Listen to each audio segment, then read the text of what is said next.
Assalamualaikum warahmatullahi wabarakatuh.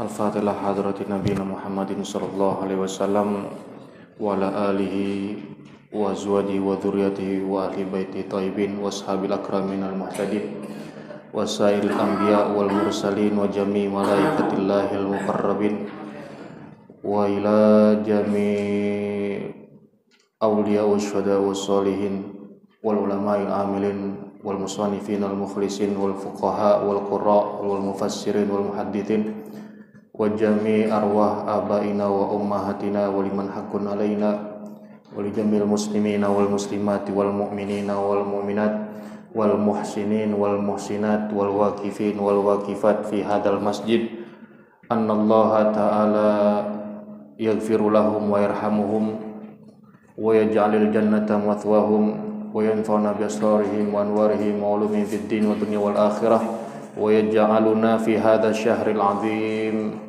minas suwada'il maqbulin wa yaftahu lana futuhal 'arifin wa yarzuquna kamalal ikhlasi wal yakin wa yafaqihuna fid din wa yafaduna min kulli adiyah wa baliyah wa yarzuquna kama lasiha wal afiyah bijahi khairil bariyah wa ma nawaina min nawai salihah ya rabbi haqiqa bisiril fatihah. A'udzu billahi minasyaitonir rajim. Bismillahirrahmanirrahim. Alhamdulillahi rabbil alamin arrahmanir rahim maliki yaumiddin. Iyyaka na'budu wa iyyaka nasta'in ihdinas siratal mustaqim. Siratal ladzina an'amta 'alaihim ghairil maghdubi 'alaihim waladdallin. Alhamdulillahirabbil alamin wassalatu wassalamu ala asyrafil anbiya'i wal mursalin wa ala alihi wa sahbihi wa man tabi'ahum bi ihsanin ila yaumiddin. Amma ba'du. Rabbi shrah li sadri wa yassir li amri wahlul 'uqdatam min lisani yafqahu qawli. Bismillahirrahmanirrahim. Nawaitu ta'allum wa ta'lim wa nafa wal intifa wal ifada wal istifadah wa tadhakkura wa tadhkira wal hatha la tamassuki bi kitabillahi ta'ala wa sunnati rasulillahi sallallahu alaihi wasallam wa du'a ilal huda wa dalalah alal khair wa ibtigha'a wajhillah wa mardatihi wa qurbihi wa thawabihi wa sallallahu ala sayyidina Muhammadin wa ala alihi wa sahbihi wa baraka wa sallam walhamdulillahi rabbil alamin. Jamaah Masjid Jami Al-Ikhlas Shaimin yang dirahmati oleh Allah Subhanahu wa taala, alhamdulillah Allah takdirkan kita untuk hadir kembali bersama dalam kajian subuh. Semata-mata kita semua mengharapkan ridha Allah Subhanahu wa taala dan juga syafaat dari Nabi kita Muhammadin sallallahu alaihi wasallam. Karena kalau bukan takdir Allah, tidaklah mungkin kita dapat duduk kembali bersama.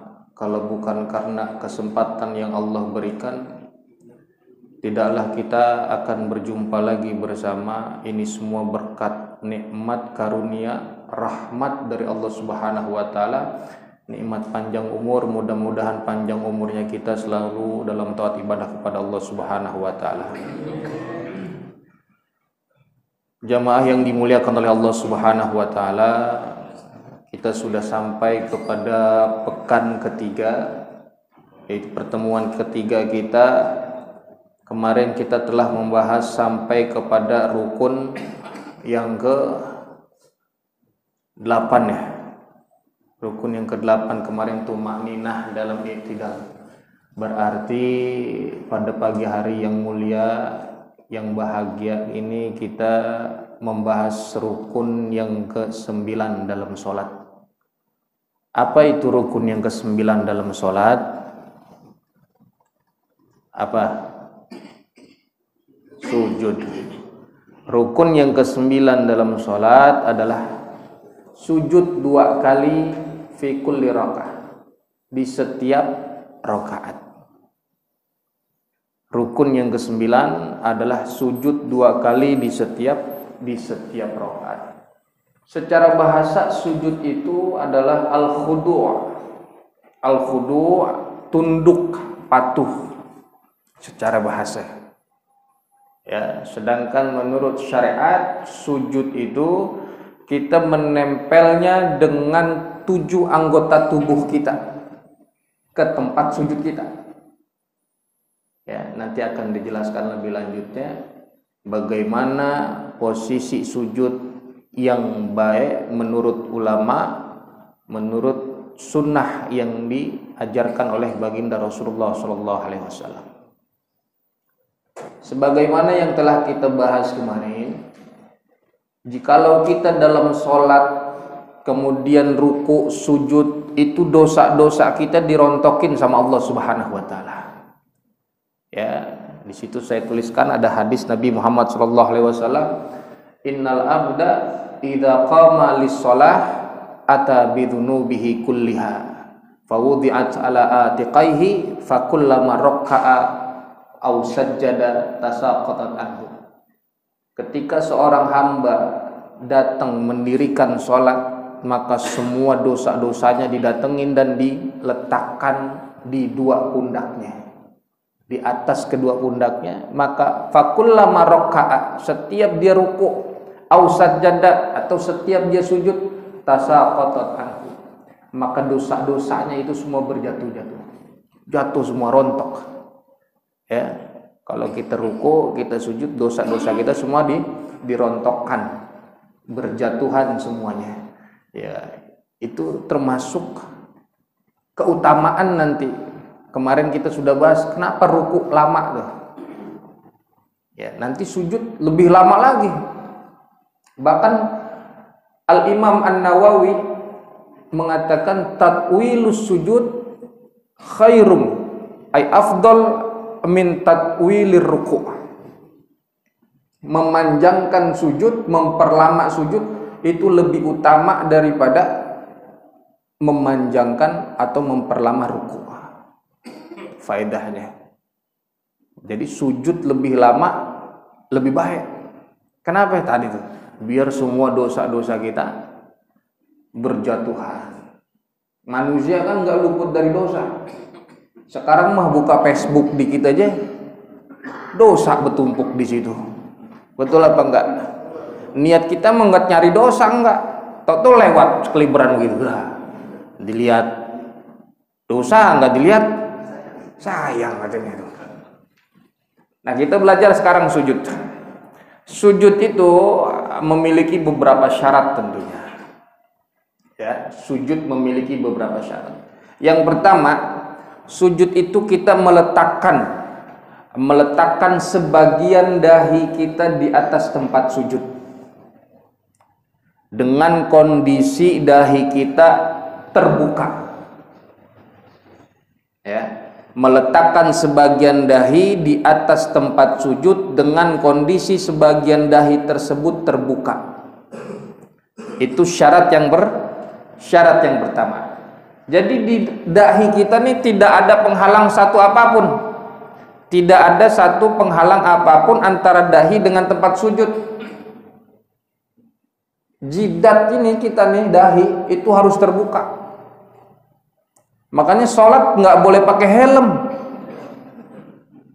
Dahinya nggak kena tempat sujud. Apalagi helmnya helm full face. Nggak bisa. Peci aja kalau nutupin nggak bisa, karena terhalang nanti dahinya dengan tempat sujud. Nah, bagian dahi yang harus terkena ketika kita meletakkan untuk sujud itu bisa bagian atas atau bagian bawah. Yang nggak boleh bagian kanan kiri, nggak boleh. Sujudnya tengleng palanya. Lah ini kan masih masuk bagian dahi, tapi yang sunnahnya kenanya mau atas sama mau bawah gitu. Tapi kebanyakan orang nanti biasanya bawah. Ya, ntar ada kesunahan lainnya, kenapa kok bawah gitu. Jadi atas sama bawah. Yang kedua, syarat daripada sujud yaitu menekankan dahinya ke tempat sujud dengan cara memberatkan. Ya berarti kita harus nunduk kepala kita, menyungkur, nyusruk. Itu sujud begitu tuh. Dahinya harus ditekan. Sekiranya ada kapas di tempat sujud kita, kapas itu jadi kempes, busa kempes. Tapi nggak perlu digosok-gosok biar jidatnya hitam. Nggak perlu digosok-gosok. Udah, yang penting ibarat kata tadi kempes tuh kapas atau busa, itu udah cukup. Jadi nggak bisa kalau sujud cuman kayak burung doang gitu, kayak burung matuk. Udah bangun lagi, Allahu Akbar, Allahu Akbar, Allahu Akbar, cuman sekedar nempel, nggak bisa. Harus ditekan. Bahkan posisi tubuh bagian atas harus lebih rendah. Artinya posisi tubuh bagian bawah kita, pantat, itu harus lebih tinggi daripada kepala. Posisi sujud yang baik, yang benar, posisi bagian bawah tubuh kita, pantat, itu harus lebih tinggi daripada kepala. Nyungsep, ngejungkel tuh posisinya. Jadi kalau sujud kita di tangga, sholat nggak kebagian, nggak sah sujudnya. Dia sholat tangga, pas lempengan sujud, palanya kan berarti lebih tinggi daripada pantatnya. Itu nggak sah, nggak bisa kayak begitu. Artinya palanya kita harus ada di bawah. Jelas tuh ya, kepala harus ada di bawah. Lain lagi kalau orang sujud, umpama lagi ada penyakit, kepalanya misalkan diperban, ya kan, habis kecelakaan, pas dia sujud semampunya, sekenanya, jangan ditekan. Tak kalau ditekan darahnya berceceran lagi kan gitu. Cukup sekenanya. Sujud semampunya, itu dalam keadaan darurat. Jadi sujud itu harus ditekankan dahinya, dan posisi tubuh bagian bawah pantat itu harus lebih tinggi daripada kepala. Jadi nggak tengkurap, ya, nonggeng gitu tuh. Iya, tengkurap begitu sujud, enggak, nonggeng dikit. Nah, paham sampai sini? Ntar kenapa harus nonggeng begitu? Ada faedahnya. Jadi sholat nggak sekedar cuma gerakan, tapi ada faedah dalam gerakan tersebut yang diajarkan oleh Rasulullah SAW. Lanjut, syarat yang ketiga, meletakkan sebagian dari lutut kita kanan dan kiri. Ingat, ada kata sebagian. Jadi nggak semua dengkul kita kenain.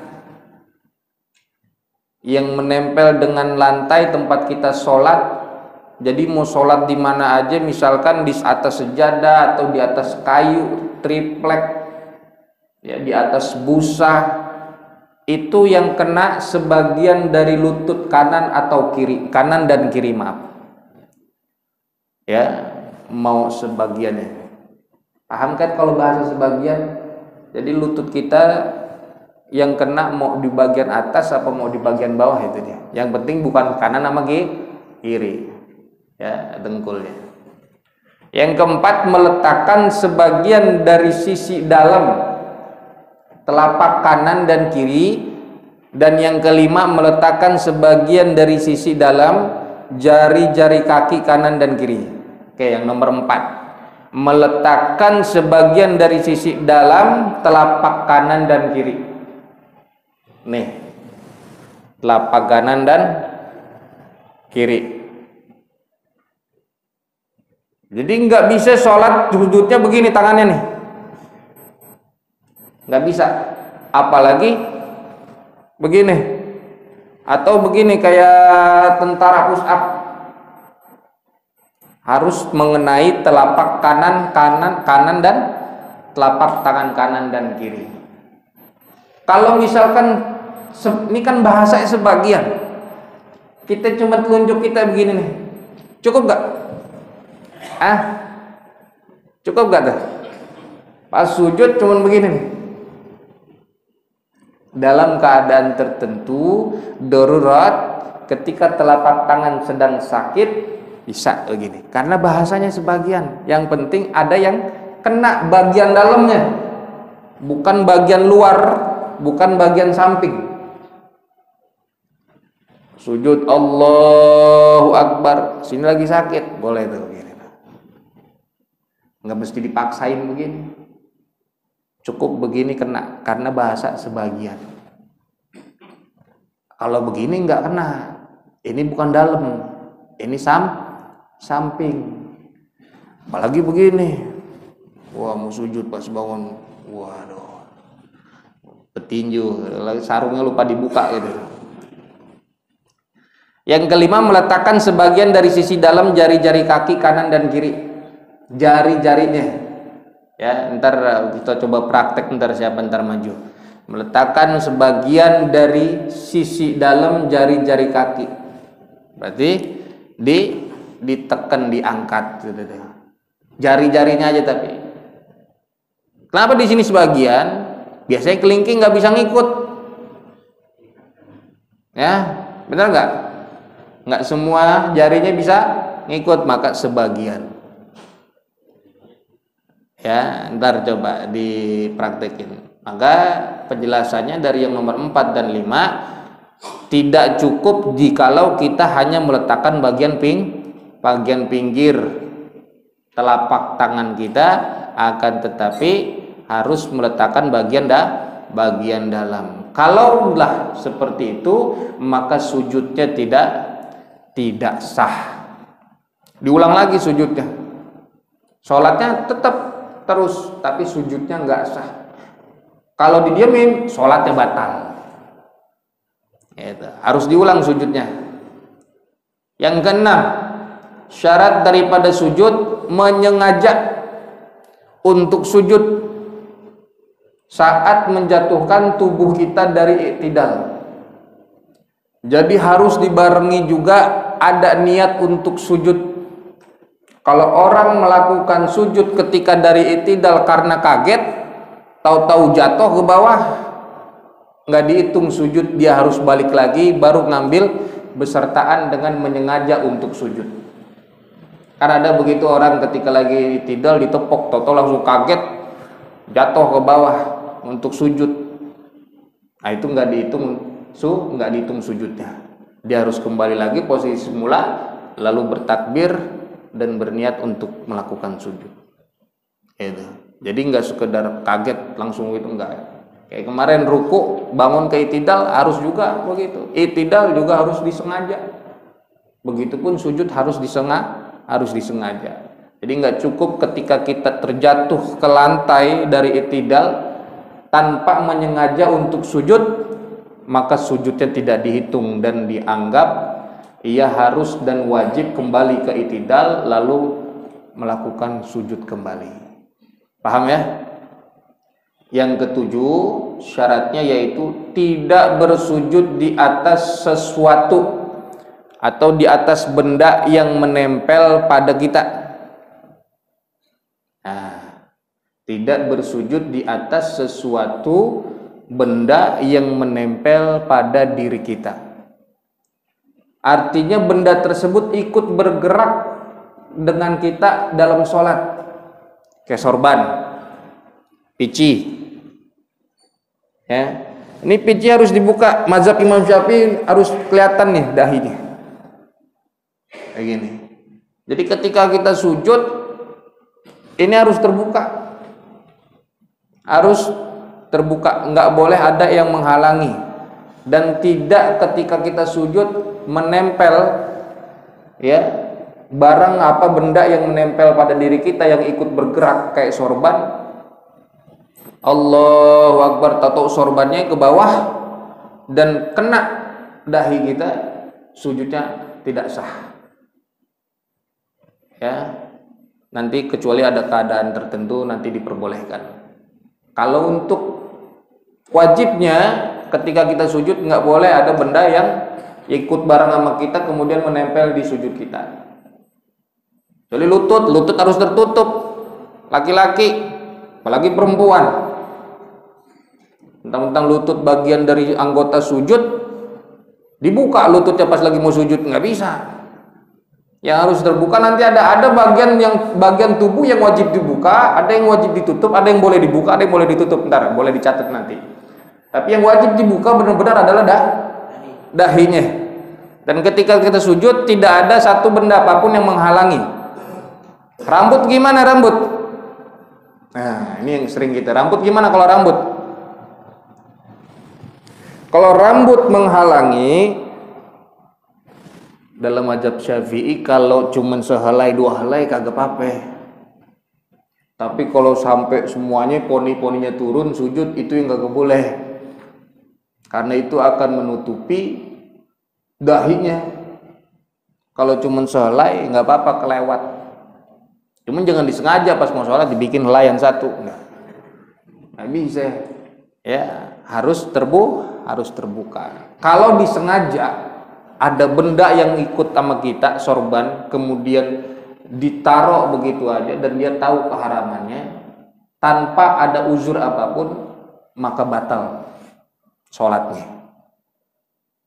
Ya, kalau dia sujud, dia bawa sorban tapi dia nggak tahu atau lupa, pas jatuh kena sujud sama kita, kena dahi kita, sholatnya nggak batal, tapi dia wajib ngulangin sujud. Jadi bener-bener nggak boleh ada apapun. Kalau sejadah kan nggak ikut bergerak sama kita. Sorban yang kita letakkan begitu ketika awal sholat boleh, karena dia nggak ikut bergerak sama kita. Yang jadi catatan benda tersebut ikut bergerak dengan kita. Tisu, kita taruh tisu pas sujud pertama, bangun dari sujud, tisunya nempel. Pas kita ikut duduk di antara dua sujud, ini tisu nempel di jidat kita. Maka ketika untuk sujud kedua, tisu itu harus dipinggirin. Karena kalau kita ikut sujud lagi sama tisunya tadi, itu tisu udah ikut bergerak sama kita. Maka ketika sujud begitu harus ngulangin sujudnya, karena ada benda yang ikut bergerak sama kita. Jelas lah. Kalau rambut gimana rambut? Tadi yang dia nggak pakai peci, rambutnya gondrong. Nah, boleh menyibakan, boleh begitu. Pas lagi mau sujud disibakin gitu rambutnya, pakai tangan. Enggak begitu aja tuh, pakai tangan. Ya, boleh. Tapi itu kan menambah gerakan sholat. Dan yang seperti itu jika diulang maka dapat merusak sholatnya. Ya, jadi hilang kehusyuan pas mau sujud, ingat rambut mulu. Dikit-dikit minggirin, diikat, masih diikat di depan gitu situ tuh. Makanya disunahkan pakai peci, kemana-mana bawa peci, kan ada peci udah bisa dikantongin sekarang. Ya. Kalau diikat di belakang, rambutnya gondrong, diikat di belakang boleh apa enggak? Nah, kemakruhan dalam sholat. Satu, mengikat rambut itu termasuk. Ya, kenapa sebabnya? Karena dulunya orang-orang Arab zaman Rasulullah, ketika dia sujud, ketika dia sholat mengikat rambut, diibaratkan dianggap sebagai orang sombong ketika bangun dari sujudnya, ketika dia mengikat rambutnya. Allahu Akbar, itu dianggap orang sombong kalau rambutnya diikat, maka ada kemakruhan begitu. Tapi sekarang kalau nggak ada sombongnya dan juga memang tujuannya baik, nggak apa-apa. Itulah, diikat rambutnya. Ya afdalnya gimana? Afdalnya udah pakai peci, nggak usah diikat-ikat rambutnya. Ada tadi ada mengatakan makruh. Dilipat-lipat baju, celana. Yang orang sekarang katanya nggak boleh lewat mata kaki. Dia punya celana lewat, pas giliran sholat dilipat. Nggak boleh. Dalam sholat ada kemakruhan melipat pakaian kita. Kenapa? Kita aja disuruh untuk sujud, artinya khudu', maka biarkanlah pakaian kita terurai. Itu ibarat khudu' juga. Jangan dilipat, celana dilipat, ini dilipat sampai sini malah kayak orang mau berantem. Udah gitu pas mau sholat gini dulu. Ya, ini nggak boleh dilipat deh. Pakai apa? Lengan ini baju nggak boleh dilipat. Makruh. Nutup mulut makruh. Mana orang sekarang pakai masker tuh? Karena dalam keadaan darurat, ada uzur. Dan dikabarkan ada wabah. Cuman kalau nggak ada, udah lepas aja. Sekarang pakai masker mulu sholat itu, nggak lepas, nggak apa-apa. Ya nggak boleh nutup mulut, makruh. Ngikat rambut nggak boleh, makruh. Tapi kalau tidak ada kesombongan, darurat, dia nggak bawa peci, ikat daripada nanti pas sujud malah menutupi dahinya. Ya. Diperbolehkan bagi orang yang sholat dalam keadaan darurat, panas, misal kita semua sholat di Masjidil Haram, sholat Jumat nggak kebagian di dalam, akhirnya kita dapat di aspal, panas tuh. Pas lempengan sujud, boleh ketika kita pakai baju atau gamis, nah ini dipakai buat sujud, itu boleh dalam keadaan darurat. Pas sujud panas aspal, kalau kita paksain habis ini jidat, bener nggak? Dan ini boleh dipakai untuk sujud kalau dalam keadaan darurat. Tapi kalau nggak boleh, karena itu termasuk adalah benda yang dipakai atau benda yang menempel dengan kita dan ikut bergerak bersama kita. Kalau benda-benda yang nggak nempel, sejadah atau yang lain-lain, itu kan memang munfasil sifatnya, terpisah, jadi boleh ya, dan itu dihukumi sah. Jadi anggota sujud ada 7. 1 dahi, ya, kedua telapak tangan, 2, 3 sebagian kedua lutut, 4, 5 dan 2 bagian dalam atau perut jari-jari kaki kanan dan kiri kita. Jadi ada 7 anggota sujud. Ingat ya, menempelnya 7 anggota sujud kita, 7 anggota tubuh kita di tempat sujud. Itu pengertian sujud secara syariat. Yang tadi saya bilang, ada anggota sujud yang wajib dibuka. Ada anggota sujud yang wajib dibuka. Apa itu? Bagi lelaki dan perempuan, jidatnya, dahinya wajib terbuka. Maka perempuan pakai mukena, bilangin kita punya istri, punya anak, jidatnya wajib terbuka. Ini kan bagian wajah. Sampai mana bagian wajah? Sampai sini. Ini kebanyakan orang pakai mukena sekarang salahnya sampai sini.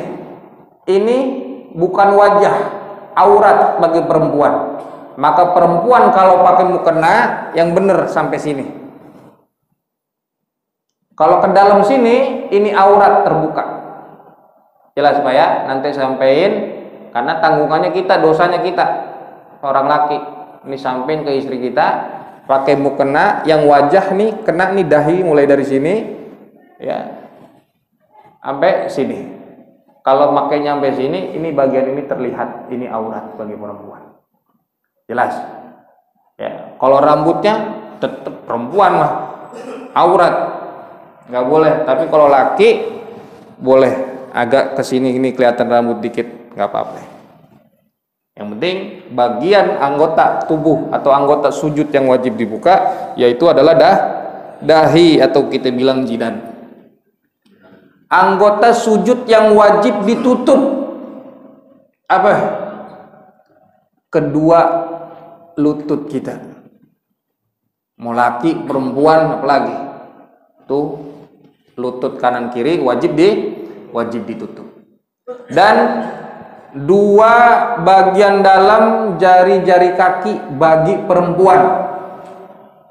Jari-jari kakinya itu wajib ditutup bagi perempuan. Kalau terlihat kan batal salatnya karena terbuka auratnya. Lalu anggota sujud yang boleh dibuka atau boleh ditutup. Nah, ini boleh dibuka, boleh ditutup. Kalau tadi anggota wajib dibuka, anggota wajib ditutup, ini anggota sujud yang boleh dibuka, boleh ditutup. Apa? Dua telapak tangan. Itu boleh dibuka, boleh ditutup. Dan dua perut jari-jari kaki bagi laki-laki. Itu boleh dibuka, boleh ditutup. Begitupun telapak tangan, kalau memang kedinginan boleh ditutup. Nah, kalau perempuan memang harus ketutup malah. Nah, paham ya? Anggota sujud yang boleh dibuka, boleh ditutup, dua telapak tangan dan dua perut jari-jari kaki. Kemudian kita berlanjut. Kalau tadi kita bahas kewajiban yang ada atau syarat daripada sujud, kita bahas sunnah yang ada dalam sujud. Satu, mengucapkan takbiratul intiqal. Allahu Akbar. Mengucapkannya dibarengin bersamaan ketika awal bergeraknya kita untuk sujud. Dari i'tidal Allahu Akbar, itu sunnahnya. Sunnahnya membarengin dengan awal bergeraknya kita dari i'tidal untuk sujud. Dan memanjangkan takbirnya sampai ke akhir tempat sujud. Allahu Akbar. Sunnah bagi seorang imam menjaharkan takbirnya agar dapat diketahui dan didengar oleh makmum. Ya, yang pertama sunnahnya mengucapkan takbiratul intiqal. Dan makmum sunnah untuk sujud ketika seorang imam dahinya sudah menempel ke tempat sujud. Maka makruh bagi seorang makmum yang membarengi takbir intiqalnya imam. Imam baru Allah, tapi makmum langsung bergerak Allah, ngebarengin, itu makruh. Maka tunggu imam nyampe tempat sujud, baru kita sujud. Itu jamaah namanya. Kalau mau balap imam, mendingan ente yang maju jadi imam. Ya, jadi imam saingan, imam tandingan gitu. Ya, sunnah yang kedua, mengawali dengan meletakkan kedua lutut. Ada di situ, mengawali dengan meletakkan kedua lutut yang terpisah dengan jarak 1 jengkal. Lalu disusul dengan kedua telapak tangan sejajar sama pundak. Dan kedua lengan diangkat dari tanah atau tempat sholat kita, lalu meletakkan kening bersama hidung bersamaan. Jelas ya? Pertama yang jatuh duluan adalah lutut, habis itu telapak tangan. Ini ngangkat, nggak boleh jatuh ke tanah. Dan ada kalau bagi laki agak berpisah jarak dikit dari badan. Kalau perempuan boleh nempel rapet. Ya. Dan terakhir meletakkan dahi bersamaan dengan dengan hidung. meletakkan dahi bersamaan dengan hidung. Coba contoh nih, contoh. Siapa? Maju. Ustaz Fada. Ini. Maju, ayo maju. Contoh untuk meletakkannya bersamaan. Pak Bowo mana Pak Bowo? Ada? Pak Bowo. Ayo, favorit saya Pak Bowo nih. Enggak ada pemain cadangan di sini mah. Madep ke sana ya. Madep ke sana, maafin. Coba ayo. Ini dari posisi i'tidal untuk melakukan sujud. Allahu Akbar, coba sujud. Nah, dengkul duluan yang jatuh, tangan. Iya, baru jidat sama hidung bersamaan. Nempel. Nah, ini ada jarak nih, minimal sejengkal. Jarak ini nggak boleh dirapetin begini, tapi ada jarak. Begitupun kaki bagian belakang. Nih bagian belakang ini, maafin. Coba sekarang madep ke sana Pak. Ditekuk. Nah, ini agak diangkat sedikit dan ini ada jarak. Ini nggak boleh rapet. Coba Bapak sujud aja Bapak. Nggak hilang kok kakinya, dilihat ke belakang juga. Nah, ini lurus. Ya, maafin. Geser dikit. Ini geser dikit. Neng, ini jarak. Coba Pak, maafin Pak. Coba dulu Pak. Nah, ini ada jarak. Ini nggak boleh rapet, kaki kanan sama kaki kiri nggak boleh dirapetin. Ya, jadi nggak boleh rapet begini nih. Nah, gini nggak boleh. Yang benar ini ada jarak. Sunnahnya, ya, ada tafrid, ada jarak. Katanya takut Pak aurat ini, katanya kelihatan. Nggak ada. Aurat itu terlihat dari atas, dari depan, kanan, kiri, belakang. Kalau dari bawah nggak apa-apa kelihatan. Siapa juga yang mau ngeliatin dari bawah aurat kita? Jelas, sudah Pak, bangun Pak, ntar sujud kelamaan puyeng. Jadi begitu ya. Dan jari-jari tangan nanti dijelaskan, sunnahnya rapat begini, menghadap ke kiblat. Nih begini nih. Ya. Ini jari tangan kita sejajar sama pundak. Tuh, sejajar sama pundak. Ini begini, minimal. Sunnahnya rapat, jari jemari nggak renggang. Kalau kemarin kan kita belajar untuk takbir renggang jari, ada jarak, ada selak. Tapi kalau sujud sunnahnya rapat dan ujung-ujung jari menghadap ke arah kiblat. Ujung-ujung jari menghadap ke arah kiblat. Jadi nggak begini sujud. Ya, nggak begini jarinya, atau begini enggak, tapi lurus menghadap ke arah kiblat. Pak, ulang, nggak apa-apa. Nyongkos nggak?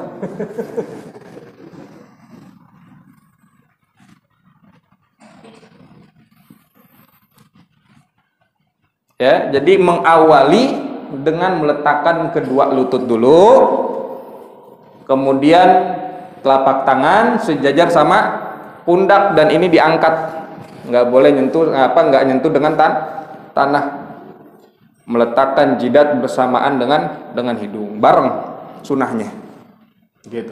Hidung kan nggak bagian sujud, tapi sunnah meletakkan dahi bersamaan dengan hidung.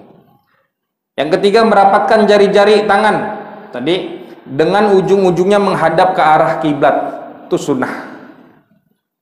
Ya, dirapetin begini. Dan merenggangkan kedua kaki dengan jarak 1 jengkal. Menegakkan keduanya dengan menghadapkan jari-jari kakinya juga tadi menghadap ke arah kiblat. Kenapa jari-jari kaki harus diangkat begitu? Karena nanti tujuannya adalah menghadapkan bagian anggota tubuh yang bawah ke arah kiblat. Ya, jadi enggak kemudian jari-jarinya di begini tuh kayak orang berenang tuh. Enggak. Tapi ada di menghadapkan ke arah kiblat jari-jari kakinya. Ya, menghadapkan ke arah kiblat untuk jari kakinya. Lalu sunnah yang kelima, membuka kedua mata kita saat sujud.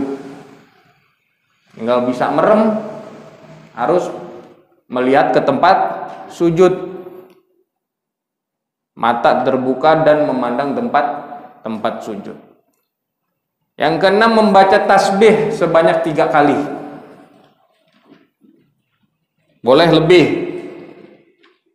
boleh sampai berapa ya? Kemarin terakhir kita belajar sampai 11, boleh. Kalau sholat sendirian, atau sholat bersamaan, bawa sholat bersama jamaah dengan makmum, yang makmumnya redho, sujudnya dipanjangin. Lalu afdol juga membaca doa sujud. Di situ sudah dituliskan. Saya ambil beberapa referensi dari Fathul Mu'in, ada ya, dari kitab yang lain, termasuk itu ada doa sujud, Allahumma laka sajatu wa bika amantu wa laka aslamtu sajjadu wajhi lilladzi khalaqahu wa sawwarahu wa syaqqa samahu wa basarahu tabarakallahu ahsanul khaliqin. Atau ada lagi, Allahumma inni a'udzu biridhaka min sakhatik wa bi mu'afatika min ukhubatik wa a'udzu bika minka la usitanan alaik anta kama athnaita ala nafsik.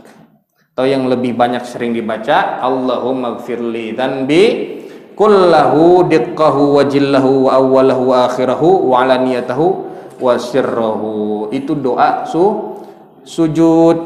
Memperlama sujud lebih utama dibanding memperlama ruku. Tatwilus sujud afdalu min tatwilir ruku, itu yang dikatakan Al-Imam An-Nawawi rahimahullahu ta'ala. Jelas sampai sini Pak? Sujud, kita belajar sujud. Bangunnya gimana kalau bangun dari sujud? Sunnahnya nih, kalau bangun dari sujud sunnahnya, kita posisi sujud begini tadi, Allah, nih, Allahu Akbar. Nah, jelas. Ini begini tuh. Tangan kanan. Iya, tangan kanan tuh. Ya kalau nggak pakai begitu ntar Allah ngecengkang Pak ke belakang. Maka ini sebagai tumpuan, itu sunnahnya.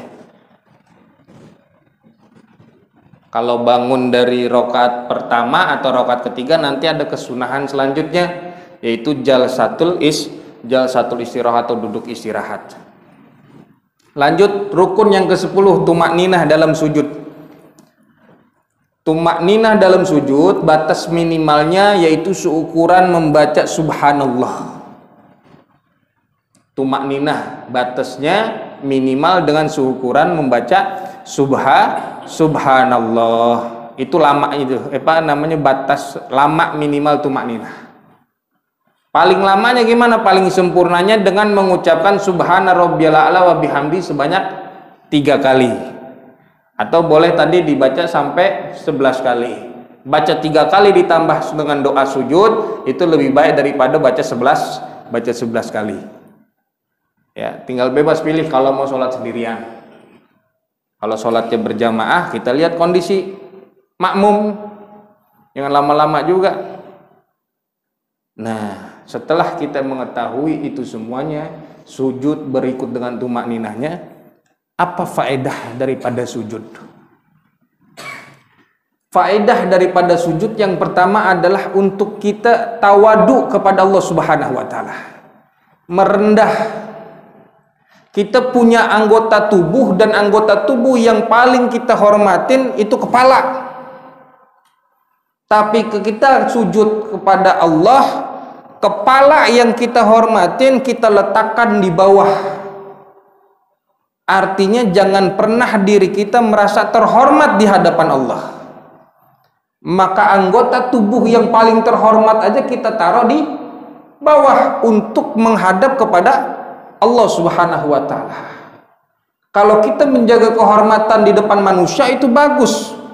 Tapi di hadapan Allah kita merasa hina, merasa rendah, maka anggota yang paling kita hormatin kita taruh di bawah di hadapan Allah Subhanahu wa taala. Itu tawadu. Tawadu kita kepada Allah Subhanahu wa taala. Dan juga untuk menjawab sebenarnya. Ini bisa dibilang untuk menjawab dan sekaligus membantah bagi orang-orang yang mengatakan bahwasanya Allah itu ada di langit. Betul nggak? Ada nggak yang bilang Allah itu ada di langit? Banyak, ada. Kalau memang Allah itu ada di langit dan posisi kita untuk lebih dekat kepada Allah bukan sujud tapi berdiri. Dan enak orang Bogor lebih dekat sama Allah, puncak,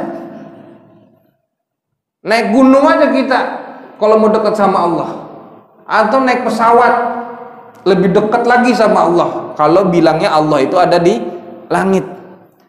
Tapi hadis Nabi Muhammad SAW, aqrabu ma yakunul abd min rabbihi wa huwa sajidun. Jarak yang paling dekat antara hamba dengan Tuhannya, dengan Allah Subhanahu wa Ta'ala ketika lagi sujud. Sujud ngadep kemana? Bumi. Sujud kita ada di bumi.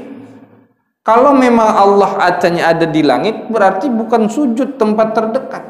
Tapi Rasulullah katakan aqrabu ma yakunul abdu min rabbihi wa huwa sajidun. Jelas, Pak? Tempat paling dekat seorang hamba dari Tuhannya adalah posisi sujud. Ini kan bisa membantah yang mengatakan bahwasanya Allah ada di langit.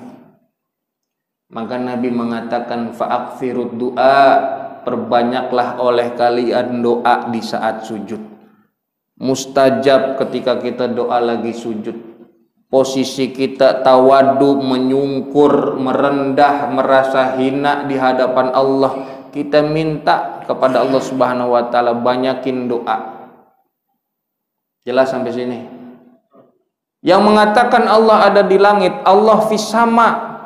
Maksud daripada fis sama itu maksudnya Allah maha luhur, Allah maha tinggi kemuliaannya.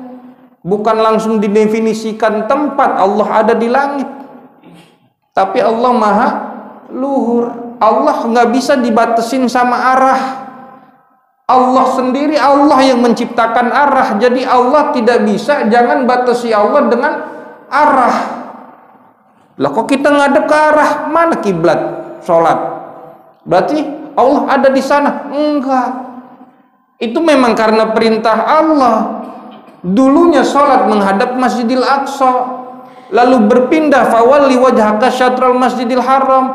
Itu semata-mata kita ngikutin perintah Allah. Kalau Allah nggak merintah, kita nggak bakal ngadep sana sholat. Betul nggak? Di mana ada kiblat? Ada di Ka'bah, ada di Mekah. Arahnya mana? Sana. Orang semua sholat ngadep ke kiblat. Aura positif semua ada di Ka'bah. Bahkan titik 0 derajat bumi, porosnya bumi ada di Ka'bah. Tempat gravitasi terbesar ada di Ka'bah. Betapa banyak orang yang ngelilingin Ka'bah tawaf. Kenapa kita kelilingin Ka'bah saat tawaf tuh? Dan ngelilinginnya ini sebelah kiri, nggak ada kanan. Baling-baling kalau muter, kalau kita puterinya ke kanan, maka baling-baling turun ke bawah. Tapi kalau kita puterinya yang belokinnya ke kiri, maka tuh baling-baling muncak ke atas. Pernah dulu kita main, ada orang tukang jualan baling-baling tuh ya, kita mainin begitu-begitu. Nah itu kalau kita puteri ke kanan, dia malah turun ke bawah. Kalau ke kiri malah ke atas. Begitupun tawaf akan meningkatkan derajat kemuliaan seseorang di sisi Allah Subhanahu wa Ta'ala. Bahkan tidurnya kita aja sunnah ngadep ke kiblat. Sehat itu. Semua arah positif ada ke arah sana. Itu. Ini kita tidur ngadep ke mana? Ada ke bini Ustaz, ngadep ke mana lagi? Tadi omelin ya. Dan faedah yang kedua dalam segi kesehatan sujud itu. Seluruh tubuh kita ini butuh darah. Karena darah membawa oksigen ketika mengalir. Dan anggota tubuh yang paling jauh daripada jantung si pemompa darah mana? Bagian tubuh atas kita yang paling jauh daripada jantung adalah otak. Maka ketika kita sujud, itu jantung akan mengalirkan darah sampai kepada otak, dan darah membawa oksigen. Banyaknya orang yang kekurangan oksigen di kepalanya, puyeng dikit-dikit, puyeng. Ini karena nggak ngalir ke sini nih. Lamain kalau sujud biar lancar, kecepatan mengalirnya ketika kita sujud itu lebih daripada ketika kita posisi berdiri. Itu membantu kesehatan kita sujud. Dari segi kesehatan Allah perhatikan kita. Dalam sholat kita dapat bonus, hidup kita lebih baik lagi, hidup kita lebih sehat lagi. Maka sujud jangan cuma bentar-bentaran, yang ada malah tambah puyeng. Ada yang sujudnya lama banget, bukan karena pengen husu, mikirin utang gitu deh. Ya. Rukun selanjutnya, duduk di antara dua sujud. Nah, duduk di antara dua sujud itu memiliki dua kewajiban. Yang pertama, seperti biasa, harus dengan niat untuk duduk, artinya menyengaja. Bangunnya kita dari sujud memang benar-benar untuk duduk di antara dua sujud. Jadi nggak bisa kalau dengan tujuan yang lain, harus ulang lagi sujudnya baru untuk duduk di antara dua sujud. Yang kedua, tidak memperlama, karena sebagian ulama mengatakan duduk dengan i'tidal adalah rukun yang qasir, rukun yang sebentar. Kenapa dianggap rukun sebentar? Karena duduk di antara dua sujud dengan i'tidal dikatakan sebagai pemisah. I'tidal sebagai pemisah ruku dengan sujud, duduk di antara dua sujud sebagai pemisah antara dua sujud. Jadi apabila seseorang dalam sholatnya memperlama duduk dengan zikir-zikir yang tidak disyariatkan, maka sholatnya batal. Ini dengan catatan seberapa lama? Tidak melebihi daripada bacaan tasyahud. Kalau melebihi ketika kita duduk di antara dua sujud, lamanya seperti orang tasyahud, maka sholatnya batal. Bagi yang mengatakan bahwasanya duduk itu adalah rukun sebentar. Tapi bagi yang menyatakan bahwasanya duduk itu sama dengan rukun-rukun yang lain, mereka mengatakan itu tidak batal. Jadi boleh memperlama duduk, memperlama i'tidal. Afdolnya yang mana? Afdolnya mempersingkat, tidak memperlama duduknya kita dan juga i'tidalnya kita. Cukup sebentar, ya, dengan jarak nanti dengan sekadar apa ukurannya, tumakninah daripada duduk di antara dua sujud. Dan melakukan duduk di antara dua sujud boleh tangan juga masih ada di posisi bawah, nggak apa-apa. Tapi nanti sunnahnya bagaimana posisi kita dalam duduk di antara dua sujud. Misalkan tangannya nggak taruh di atas paha, itu boleh. Tangannya masih ada di bawah, itu tidak apa-apa. Nah, makanya kembali kepada sunnah-sunnahnya dalam sholat. Kita perhatiin sunnah-sunnah duduk di antara dua sujud. Yang pertama, ketika kita bangun dari sujud, yaitu mengucapkan takbiratul intiqal, sama kayak gitu. Ya, mengawali dengan bacaan takbir bersamaan dengan awal pergerakan kita bangun dari sujud. Allahu Akbar. Dan duduknya duduk iftirash, yaitu duduk di atas telapak kaki kiri dan mata kaki kiri kita, atau sekiranya bagian luar daripada kaki kiri kita menempel dengan tanah. Itu namanya duduk iftirash. Duduk di atas telapak kaki kiri dan mata kaki kiri kita menempel sama tanah atau sedikitnya bagian luar kaki kiri. Ya, itu duduk iftirash. Meletakkan kedua tangan kita di atas paha ujung dekat dengan lutut. Ini lutut, meletakkan tangannya di ujung dekat lutut. Jadi bukan di lututnya. Ketika duduk nggak megangin lutut, tetapi di ujung paha dekat dengan lutut. Dan sunnah merapatkan kembali jari jemari kita seperti dalam keadaan sujud. Begini. Ntar kita praktekin lagi Pak Bowo ya. Iya, begini. Ya. Merapatkan jari jemari kita, diletakkan di atas paha ujung dekat lutut dan menghadapkan jari jemarinya ke arah kiblat. Lalu membaca doa duduk di antara dua sujud. Rabbighfirli warhamni wajburni warfa'ni warzuqni wahdini wa'afini wa'afu anni. Nah, bagi orang yang ketika bangun dari rakaat pertama atau rakaat ketiga, sunnah untuk jalsah istirahah dari sujud sebelum langsung bangun ke berdiri, sejenak kita untuk duduk istirahat dan duduknya dengan seperti duduk di antara dua sujud, yaitu duduk iftirash. Dan itu nggak boleh lama-lama. Allahu Akbar, langsung diri. Nah, sekarang praktek sujud duduknya. Nih, Pak Bowo mau maju nggak? Sini. Nih, duduknya begini. Madhab ke sana dulu, madhab ke depan dulu sana. Sini. Iya, madhab ke sana dulu. Nah, iya. Ini rapetin dikit lagi.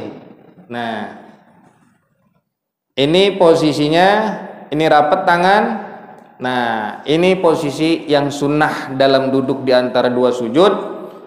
Jari jemari terbentang, rapat dan menghadap ke arah kiblat. Diletakkan di atas paha ujung dekat dengan lutut. Posisi kakinya madhep ke sana. Nggak, ini begini nggak boleh. Ya, nggak begini. Yang sunnahnya begini. Ya, kalau kita mengambil sunnahnya begini. Lanjut madhep ke sana sekarang. Posisi kakinya. Nah, duduk iftirash. Oke. Telapak kaki kiri. Ini telapak kaki kiri.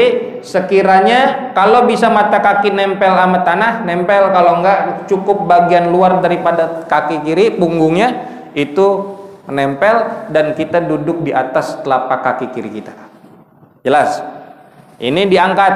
Nah, kalau bisa diangkat dan diangkat jari jemarinya ini menghadap ke arah kiblat. Ujungnya ini. Ini ya besar.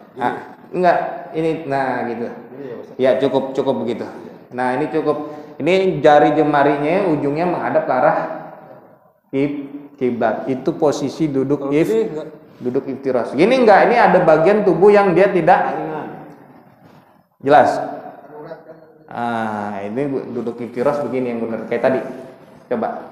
Nah, udah cukup begitu. Jelas ya? Jelas, Pak? Oke.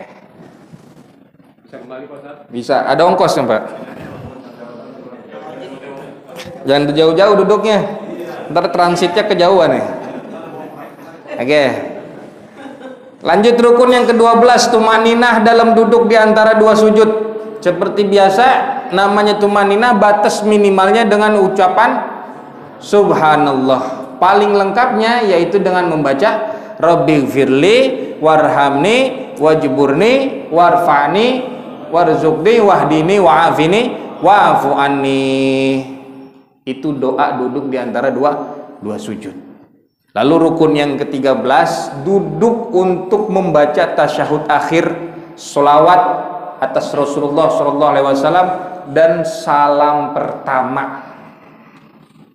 Rukun yang ke-13, duduk untuk tasyahud akhir, sholawat dan salam. Ya, duduknya lain lagi, nggak seperti duduk iftirash, yaitu duduknya adalah duduk tawarruk. disunahkan untuk duduk tawarruk. Duduk tawarruk bagaimana? Duduk tawarruk adalah kaki kirinya dikeluarkan ke arah kaki kanan dan pantat kita menempel ke tanah. Nanti ini kita pelajarin. Kaki kanan diangkat seperti biasa dan jari jemarinya menghadap ke arah kiblat. Itu duduk tawarruk namanya. Meletakkan kedua tangan di atas paha dekat lutut sama kayak tadi begitu. Ya. Meletakkan kedua tangan di atas paha dekat dengan lutut, jari jemari tangan kiri terbentang begini. Jari jemari tangan kanan menggenggam kecuali jari telunjuk. Jari telunjuk dan ibu jari. Begini. Nih ya. Ini posisi tangan kita, keadaan tangan kita saat tasyahud. Mau awal mau akhir begini. Jari tangan kiri begini, jari tangan kanan begini. Taruh begini. Tuh. Jelas deh begini. Membentuk angka 53. Ini kalau dibentangin 10, 20, 30, 40, 50 dan yang terlipat begini dihitungnya 1, 53 begini. Asyhadu alla ilaha illallah. Agak miring dikit. Ini begini. Jadi enggak begini, enggak dilepas begini baru begini, tapi dari awal sudah begini. Ya, dekat dengan lutut taruh begini. Asyhadu alla ilaha illallah. Dalam mazhab Syafi'i digerakkan hanya sekali. Ntar kita belajar dalam keadaan mazhab-mazhab yang lain kayak bagaimana gerakin tangan jari telunjuknya ini. Ya, kenapa harus jari telunjuk yang naik? Karena di dalam jari telunjuk ada syaraf yang langsung menyambung ke dalam hati. Ya, maka sunnahnya ketika kita mengangkat jari telunjuk agak condong ke kanan, lalu melihat atau memandang telunjuk.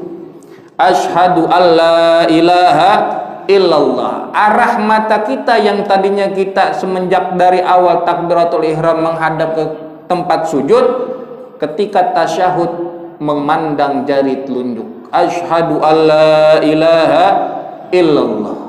Cukup begini aja, nggak usah diimplengin begini. Itu pandangnya sampai salam. Sampai salam sunnahnya. Pandangin. Telunjuk kita jangan telunjuk orang. Ya, kayak gitu pandangin. Miring, cukup miringnya dikit aja, nggak usah begini-begini, segini. Dan ibu jari ada sejajar dengan jari telunjuk. Paham? Itu sunnah-sunnah duduk tasyahud. Duduk tawarruk, meletakkan kedua tangan di atas lutut dengan jari jemari tangan kiri rapat menghadap ke arah kiblat dan jari tangan kanan menggenggam kecuali jari telunjuk dan ibu jari. Begini posisinya, ditaruh. Ketika asyhadu alla ilaha illallah bergerak, mengangkat sekali, dan arah pandangan kita, mata kita memperhatikan telunjuk sampai salam sunnahnya. Jelas? Jelas sampai situ? Ntar mana Pak Bowo belajar tarin lagi. Ya, sekarang keadaan mengangkat jari menurut 4 mazhab.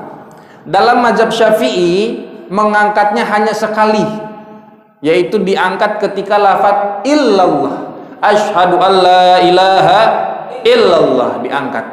Ya, tadi rebahan dia begini, asyhadu alla ilaha illallah. Itu mazhab Imam Syafi'i. Kalau mazhab Imam Hanafi diangkatnya 2 kali. Asyhadu alla ilaha illallah, turun lagi. Asyhadu alla ilaha illallah. Itu mazhab Imam Hanafi. Kalau mazhab Imam Hambali digerakkan setiap lafaz Allah. At-tahiyatul mubarakatus sholawatut thayyibatu lillah. Assalamu alayka ayyuhan nabiyyu wa rahmatullah wa barakatuh. Terus Allah, Allah, Allah, asyhadu alla ilaha illallah Rasulullah. Itu mazhab Imam Hambali. Kalau mazhab Imam Maliki digerak-gerakan mulai dari awal tasyahud. Asyhadu alla ilaha illallah. Dari awal at-tahiyatul mubarakatus sholawatut thayyibatu lillah terus sampai selesai. Ganggu kan? Ganggu kalau di sebelah. Itu mah Imam Maliki. Ya. Ya, jelas. Kalau mazhab Syafi'i digerakkannya sekali, asyhadu alla ilaha illallah. Mazhab Hanafi di 2 kali, asyhadu alla ilaha illallah. Mazhab Hambali digerakkan setiap lafaz Allah. Ya, asyhadu alla ilaha illallah wa asyhadu anna Muhammadar Rasulullah. Allah, Allah itu Hambali. Kalau Maliki dari awal sampai akhir digerakin. Yang salah yang mana? Yang salah asyhadu alla ilaha illallah. Dia yang salah tuh. Ya jelas. Kalau yang 4 tadi udah itu namanya perbedaan. Ya, kita ikutin yang mana? Mazhab Syafi'i. Asyhadu alla ilaha illallah. Cukup sekali. Jelas?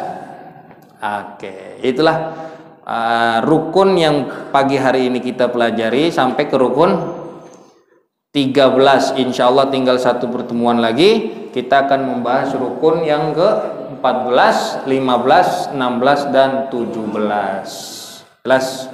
Oke. Boleh ada pertanyaan? Dikit aja tapi udah jam berapa nih?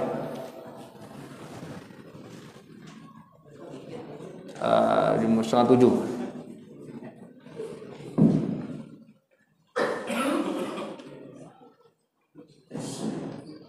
Assalamualaikum warahmatullahi wabarakatuh. Waalaikumsalam.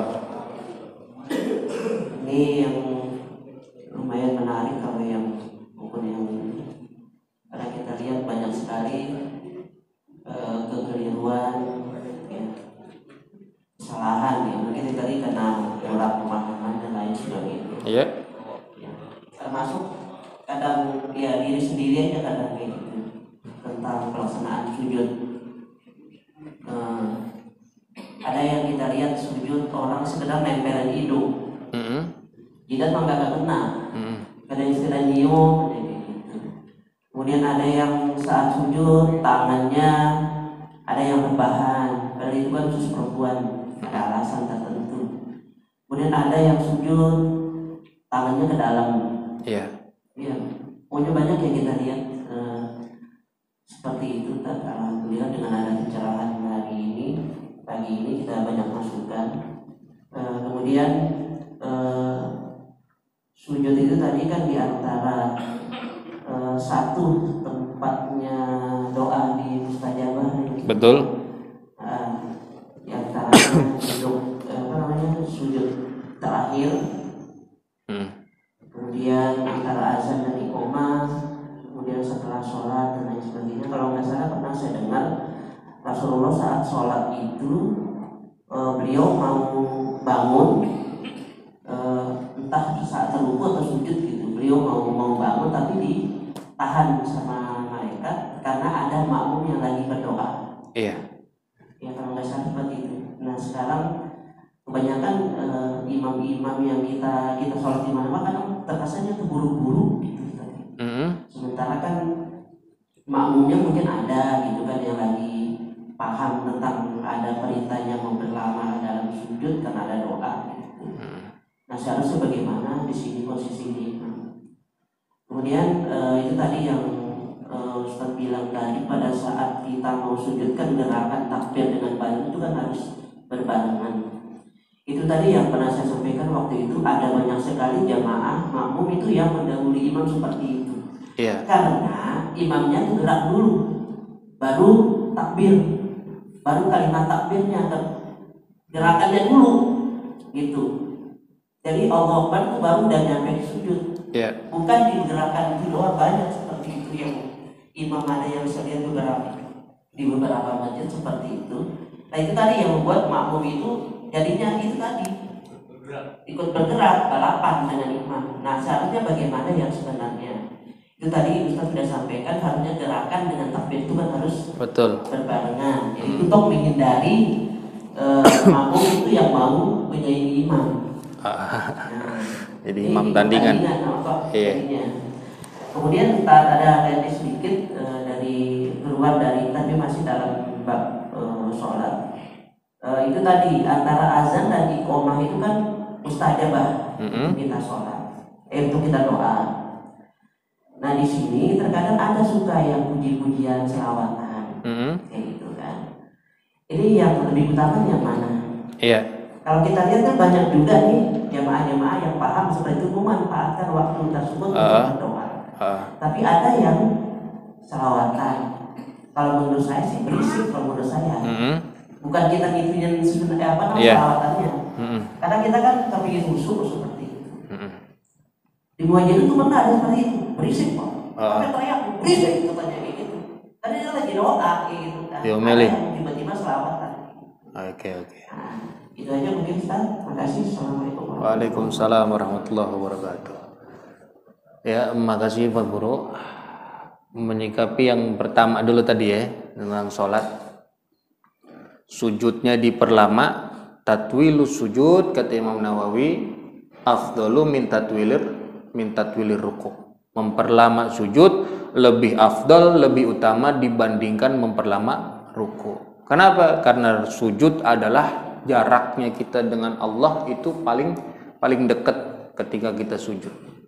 Lalu bagaimana menyikapinya ketika seorang imam yang dia memang langsung aja gitu dan sujudnya nggak diperlama? Kita sebagai makmum wajib harus mengikuti imam, ya, karena memang kita bermakmum dengan imam tersebut. Jadi imam bangun, kita ikut bangun. Jangan kemudian kita memperlama sujud kita, malah nanti akan guru saya bilang itu jadi kita seakan-akan keluar daripada mengikuti gerakan imam, malah kita justru fokus terhadap gerakan kita sendiri. Kalau memang kita ikutin imam dan imam itu memang langsung bangun, tidak memperlama sujud, kita ikut meskipun kita tahu. Sekali lagi saya katakan, yang namanya qimatul adab, puncaknya adab, kita lebih baik diam. Ya, setiap orang mengatakan sesuatu dan sesuatu itu mungkin kemungkinan besar adalah kita yang lebih tahu, tapi kita memilih diam, itu adalah puncak adab. Adab dalam sholat, kita mengikuti imam kalau posisi kita sebagai makmum. Kita makmum lebih tahu nih, imam salah nih, imam begini nih. Karena kita makmum, kita ikut. Itulah. Kalau memang kita risih, kita lebih baik munfarid, memisahkan diri. Kita memisahkan diri. Nah, makanya antara kita imam dengan makmum, kita semua belajar sama-sama dalam sholat baiknya gimana, ya, ngelihat kondisi jamaah juga. Ketika imam baru mau mulai sholat kan ngelihat ke makmum dulu. Istagimu, rapetin, lurusin safnya. Itu nggak cuma sekedar begitu doang, tapi kita melihat kondisi makmum kita, kapasitas makmum kita. Kalau yang kita lihat, wah depan aki-aki mulu nih, jangan lama-lama berarti. Jelas tuh. Jangan cuma nengok istagimu ada dulu, tapi nggak memperhatikan makmumnya. Imam yang benar memperhatikan makmumnya juga. Istagimu, ya rapetin, tuh anak-anak begini, itu dilihat.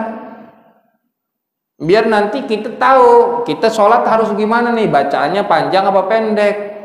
Pas kita lihat ada tukang anu, tukang ini, tukang itu ngikut, gerobaknya pada ditinggal, kita sholat lama, dia risih mikirin gerobak. Gerobak gua dibawa ntar tuh hilang. Ada nggak begitu?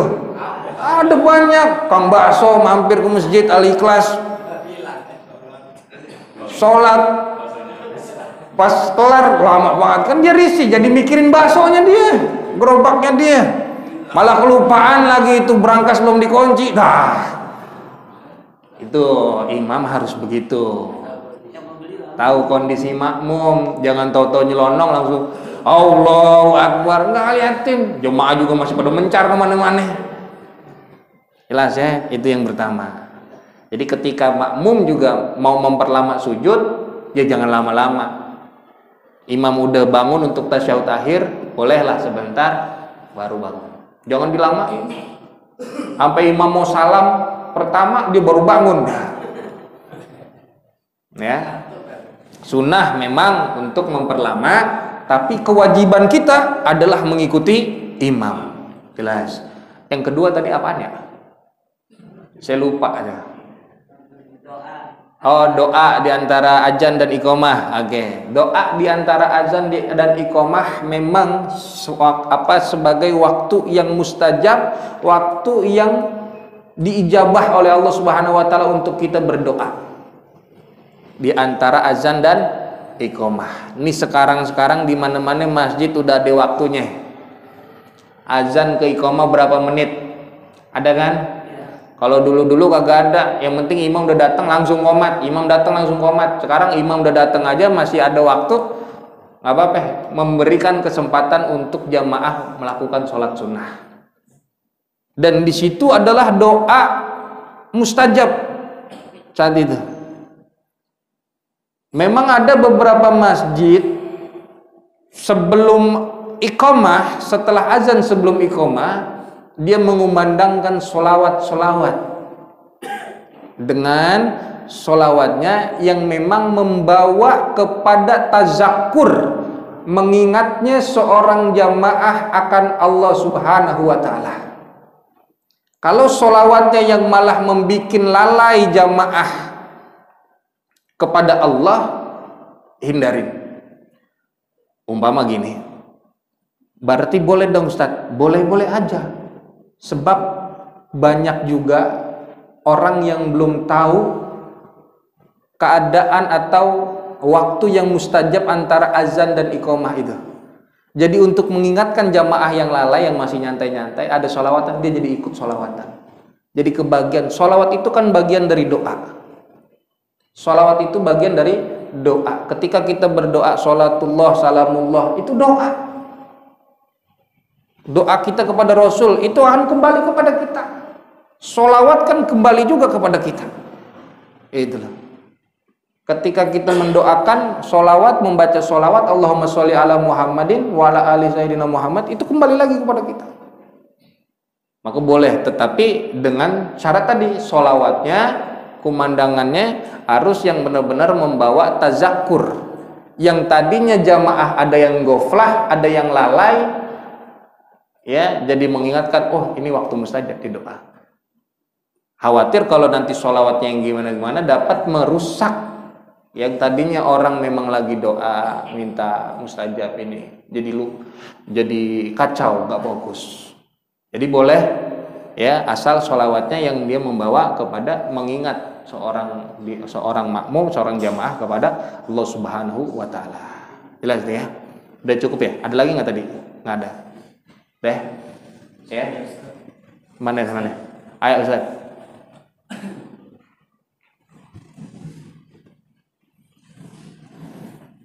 Kayaknya sampai jam 7 lagi nih ya. Waalaikumsalam warahmatullahi wabarakatuh. Amin ya Rabb, amin. Wa iyyakum. Ada satu titipan pertanyaan sebetulnya udah terjawab tadi. Bagaimana jika seorang perempuan ketika sujud mukenanya menutupi sajadah atau wajahnya? Itu pertanyaan pertama. Pertanyaan kedua adalah di dalam sholat seperti yang saya sampaikan tadi bahwa pada saat kita tasyahud ada satu posisi di mana telunjuk kita digerak-gerakkan. Ada yang hanya diam. Tetapi di satu kondisi di mana sholat tersebut ada dia memakai Imam Maliki atau dia menggunakan mazhab Syafi'i, tetapi di dalam sholat yang sama. Pertanyaannya adalah bagaimana kita hukumnya mencampur adukan satu mazhab di dalam satu sholat? Iya. Saya kira pertanyaannya seperti itu, mudah-mudahan tidak membuat waktunya lebih panjang. Syukran. Ringkas saja jawabannya. Waalaikumsalam warahmatullahi wabarakatuh. Ringkas saja jawabannya. Pertanyaan yang pertama, titipan dari seorang perempuan menjauh di sana. Ya. Kalaulah mau kena di saat sholat menutupi dahi, maka sujudnya tidak sah, harus diulang. Itu ya. Kalau telapak tangan tadi boleh dibuka, boleh ditutup. Tapi kalau bagian dahi, laki perempuan wajib dibuka. Kalau dia lagi sholat perempuan, Allahu Akbar, taunya itu mau kena, mengibas ke arah depan, pas mau sujud kena, maka sujudnya harus diulang. Ya, itu nggak boleh.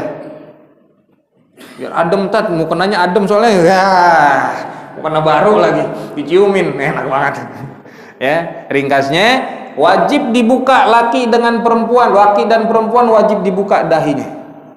Laki juga jangan ada peci nih ngalingin begini, harus dibuka ntar kalau sholat tuh begitu. Ya, pecinya nggak boleh. Ya, begitu saat mau kena nggak boleh menghalang. Jadi tidak ada satu apapun menghalangi. Mukena kan sebagian mukena itu kan benda atau sesuatu yang ikut gerak badan kita dalam sholat. Itu yang pertama. Dan yang kedua, mencampur adukan mazhab dalam sholat. Dia sholat dari awal pakai mazhab Syafi'i, pas tasyahud mazhab Maliki digerak-gerakan. Nggak bisa. Satu aja tujuan. Nggak mungkin ada bis 2 sopir, ya, satu bis, yang nyetir 2, pangkuan lagi, ya, udah pakai Syafi'i, pakai Syafi'i, udah gitu. Wudu aja kita mau wudunya pakai Syafi'i, maka hal-hal yang membatalkan wudu menurut Imam Syafi'i. Jangan kita wudu Syafi'i. Bersentuhan wanita nggak batal menurut mazhab yang lain, menurut Syafi'i batal. Nggak batal katanya. Lah kalau menurut kita wudunya pakai mazhab Syafi'i, maka ketika kita bersentuhan dengan wanita menurut mazhab Syafi'i batal. Jelas, kecuali wanita tersebut adalah mahram kita, ibu kita, mertua. Ini masih banyak ada yang begitu. Wudu udah kelar wudu, cium tangan sama mertua, batal katanya. Enggak batal. Ada cium tangan istri, batal apa enggak? Batal sama istri kita. Apalagi istri orang. Ya, jadi begitu Ustaz. Ya. Udah? Satu lagi boleh kalau Gimana nih? gabung aja.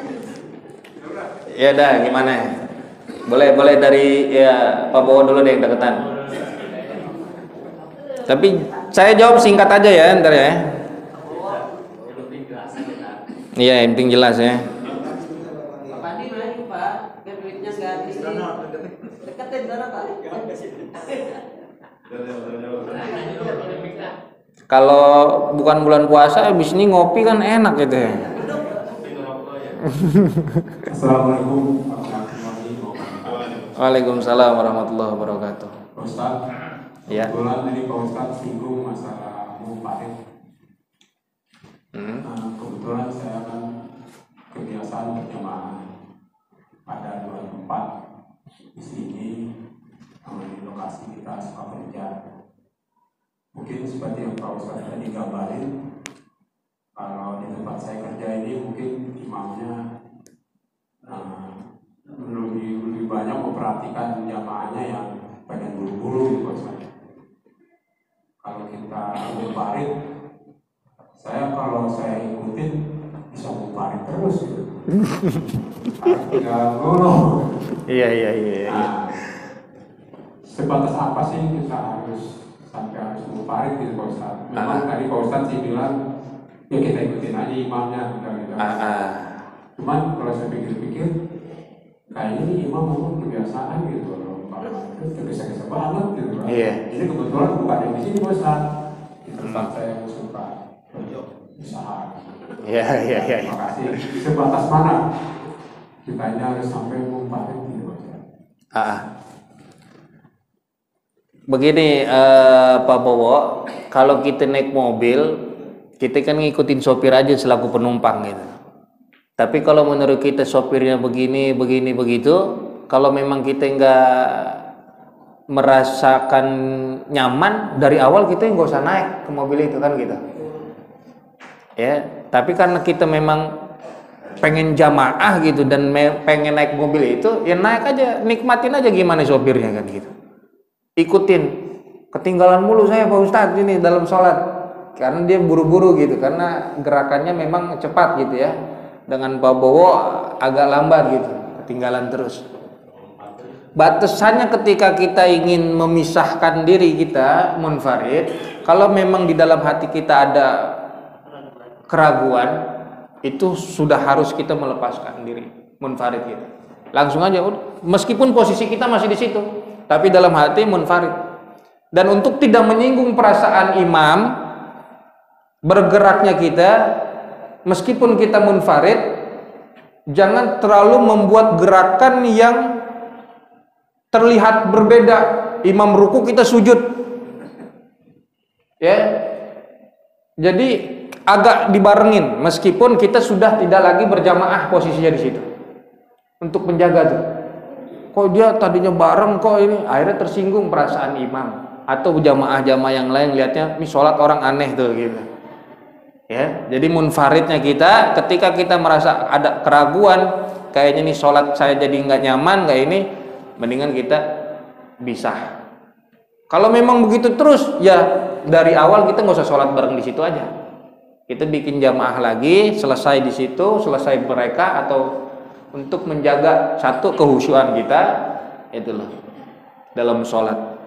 Karena takut ketinggalan mulu Pak Bowo gerakannya, bacaannya. Lebih baik seperti itu. Jelas ya? Oke, itu Bapak.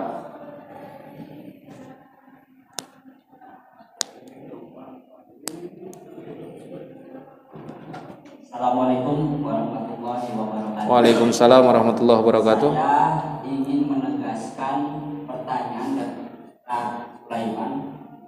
Dalam hal ini bicara mazhab Pak. Misalnya saya di mazhabnya Imam Hanafi, tapi berhubung di lingkungan saya cuman ada masjid yang bermazhab Imam Syafi'i. Bicara sikap, karena bicara furu'iyah antara Imam Hanafi dengan Imam Syafi'i pasti berbeda Pak Ustaz. Mulai gerakan sholatnya segala macam. Saya mazhab Imam Hanafi tapi bersolat di masjid bermazhab Imam Syafi'i. Sikap saya harus gimana Pak Ustaz? Itu saja, terima kasih. Wassalamualaikum warahmatullahi wabarakatuh. Waalaikumsalam warahmatullahi wabarakatuh. Sikap kita tentunya harus menghormati mazhab sekitar. Kalaulah di situ mazhab Syafi'i, kita ikut mazhab Syafi'i. Kalau memang kemungkinan kita masih bisa dengan mazhab kita pakai mazhab kita. Ya, tetapi tetap untuk menjaga ya dan juga menghormati agar orang tersebut tidak tersinggung, kecuali mereka udah pada tahu kita orang lain, bukan dari sekitar situ, mazhabnya juga lain, itu nggak apa-apa. Dan mungkin dia akan memahami, mereka tersebut akan memahami posisi kita, mazhab kita apa. Tapi dari awal ketika itu terjadi, ya kita lebih baik mengikuti awal, ya. Ketika udah dia mazhab Hanafi, kita mazhab Syafi'i, kita ikut. Ya, saya pernah sholat dengan guru daripada guru saya. Itu beliau mazhab Maliki, Said Abdul Karim Bakos Al-Idrisi Halasani, penyair resmi kerajaan Maroko. Sholat Johor saya makmum bertiga, guru saya sama kawan saya. Imamnya beliau orang Maroko, mazhabnya Maliki. Allahu Akbar irsal, dia mau gerak-gerak, dia benerin rambut. Saya di belakang mazhab Syafi'i bertiga, ikut aja. Sholat tetap jalan. Jelas ya. Jadi tetap beliau tahu, saya juga tahu. Itu asal ikut aja. Yang nggak boleh kalau tadi mencampur adukan ketika kita sedang beribadah. Ya, kita sholat dari awal mazhab Syafi'i, ujung-ujungnya lari ke Maliki, ujung-ujungnya lari ke Hanafi. Start itu aja, satu mazhab apa yang kita pakai. Jadi menentukan sikap kita juga, menjaga kehormatan setempat dan juga tidak menyinggung perasaan orang sekitar. Kalau memang nantinya kedepannya berubah, ya ikutin terus. Ya syukur-syukur kayak tadi, imamnya Maliki, saya Syafi'i. Begitupun di Haramain kan banyak begitu. Imamnya apa dia? Mazhab Maliki, ada mazhab Hambali di sana. Kita sholat di sana pakai mazhab Syafi'i. Jelas? Itu nggak jadi soal. Ya, sikap kita hanya kepada toleransi aja, untuk tidak menyinggung perasaan. Deh, cukup. Ada.